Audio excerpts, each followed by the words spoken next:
across a redwood flume, and the redwood flume is about 40 feet off the ground, so you can actually see what it looks like from the outside of the flume, because when we get in the ditch, all you can see is the side of the walls and what's on the tops of it. You can't actually see into the valleys and what kind of fauna we have inside there.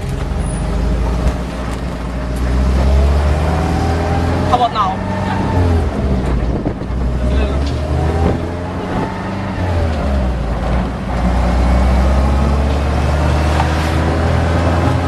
All the homes that we're passing this afternoon are actually original plantation homes, and they were built maybe in the 30s and 40s, and all of these homes were located close to where the sugar mill was.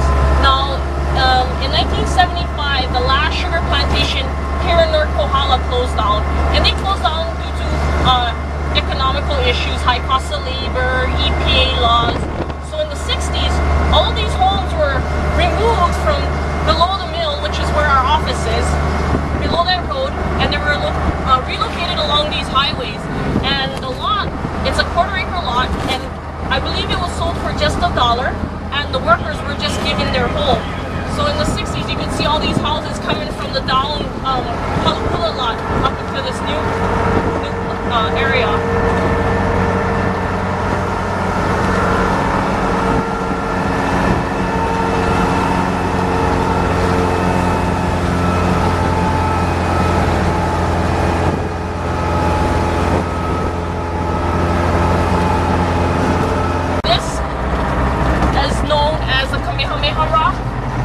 A lot of people like to believe it was Kamehameha's birthstone, but it was actually carried here by Kamehameha to show his mana, or his spiritual power. And it was carried from a bay called Kapanaya. The rock weighs close to 2,000 pounds, and he was challenged by a chief.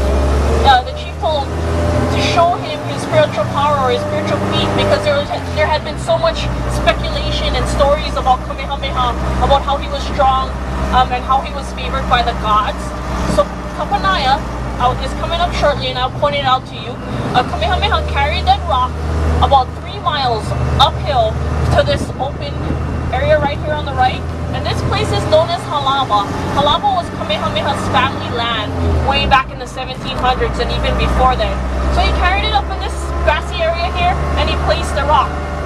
When they started selling off the land for sugar growing, the plantation wanted to move the rock to where the statue is. And so they hired people, and they got a buggy.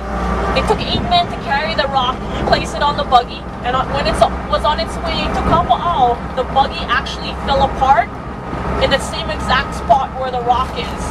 So when they built the highway in 1963, I think, they moved the rock to the side of the road, and it stayed there ever since. And the Hawaiians say it's because the rock didn't want to leave Halaba.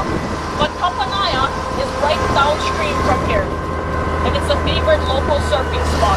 It was Kamehameha's favorite surfing spot way back in the old days.